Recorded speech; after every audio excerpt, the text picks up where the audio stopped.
নমস্কার বন্ধুরা, সবাই কেমন আছো? আশা করি সবাই ভালো আছো, আমিও ভালো আছি। দেখো এখন সকাল সকাল স্নান টান করে রেডি হয়ে গেছি। এই যে যাব এখন নবদ্বীপের মন্দিরগুলো ঘুরতে। আর কালকে আসতে হোটেলে আসতে কালকে সন্ধ্যা হয়ে গেছে, তাই কালকে কিছু ভিডিও করতে পারিনি।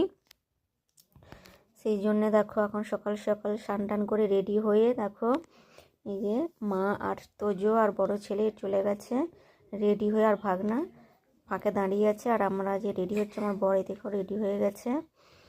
এই টুকটাক কিছু নেওয়ার আছে, নিয়ে আমরা এই যে বেরিয়ে যাব নবদ্বীপের সব মন্দিরগুলো আজকে ঘুরে নেবো এবেলাটা, দিয়ে কালকে যাব মায়াপুরে। সেই জন্য দেখো এখন রেডি হয়ে এই যে চলে যাব এখন নবদ্বীপে মন্দিরগুলো ঘুরতে। চলো টাটা, আবার পরে তোমাদের সাথে দেখা হচ্ছে।